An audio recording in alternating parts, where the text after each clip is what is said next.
కార్తీక పురాణము 22వ అధ్యాయము పురంజయుడు కార్తీక పౌర్ణమి వ్రతము చేయుట.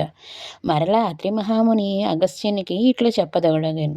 పురంజయుడు వశిష్ఠుల వారు చెప్పిన ప్రకారము కార్తీక పౌర్ణమి రోజున శుచియే దేవాలయమునకు వెళ్ళి శ్రీమన్నారాయణుని షోడపచారములతో పూజించి శ్రీహరిని గానము చేసి సాష్టాంగ నమస్కారము చేసి సూర్యోదయం కాగానే నదికి పోయి స్నానమాచరించి తన గృహమును కెరిగెను. అట్టి సమయంలో విష్ణుభక్తుడు ఒక వృద్ధ బ్రాహ్మణుడు మెడ నిండా తులసిమాల ధరించి పురంజయుని సమీపించి, రాజా, విచారింపకము, నీవు వెంటనే చెల్లా చెదురయ్యున్న నీ సైన్యమును కూడా తీసుకుని యుద్ధ సన్నిధుడవై నీ శత్రురాజులతో పోరు సెల్పము, నీ రాజ్యము నీకు దక్కును అని దీవించి అదృశ్యుడయ్యెను. ఇతడెవరో మహానుభావుని వలె ఉన్నాడు అని ఆ వృద్ధుని మాటలు నమ్మి యుద్ధ సన్నిధుడై శత్రురాజులతో ఘోరముగా పోరాడెను. దెబ్బతిని క్రోధంతో ఉన్న పురంజయుని సైన్యము దాటికి శత్రురాజుల సైన్యము నిలవలేకపోయినవి. అదీనుగాక శ్రీమన్నారాయణుడు పురంజయుని విజయానికి అన్ని విధములా సహాయపడెను. అంతయు శ్రీమన్నారాయణ మహిమయే కదా. ఆ యుద్ధములో కాంబోజాది భూపాలుడు ఓడిపోయి పురంజయ రక్షింపుము రక్షింపుము అని కేకలు వేయుచు పారిపోయిరి. పురంజయుడు విజయమును పొంది తన రాజ్యమును తిరిగి సంపాదించెను. శ్రీమన్నారాయణుని కటాక్షమునకు పాత్రులైన వారికి శత్రుభయము కలుగుతుందా? విషం త్రాగినను అమృతమే అగును. ప్రహ్లాదునికి తండ్రి విషాన్ని ఇవ్వగా శ్రీహరి అని ప్రార్థించని త్రాగగా అమృతమైనది కదా. శ్రీహరి కటాక్షము వలన సూర్యచంద్రములు ఉన్నంత వరకు ధ్రువుడు చిరంజీవియే కదా. హరినామస్మరణ చేసిన వారికి శత్రువు మిత్రుడగును. అధర్మము ధర్మముగా మారును. దైవానుగ్రహము లేని వారికి ధర్మమే అధర్మమగును. త్రాడే పామై కరుచును.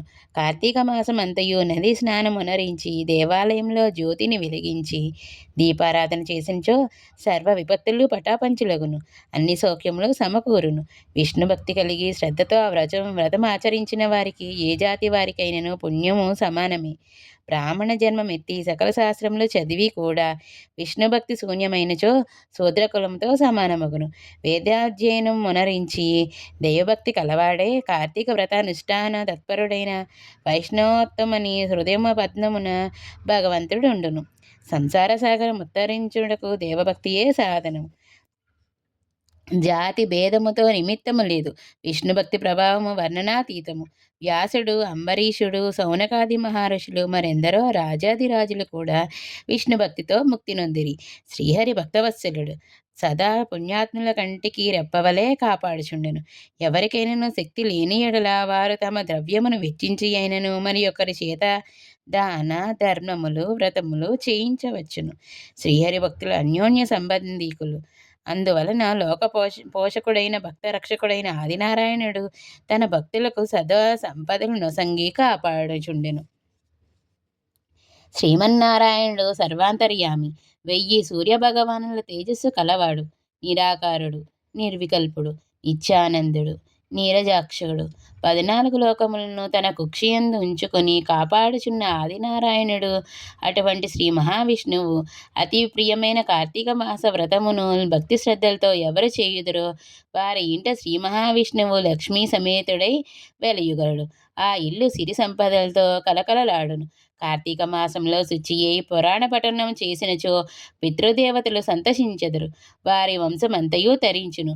ఇది ముమ్మాటికి విజయం.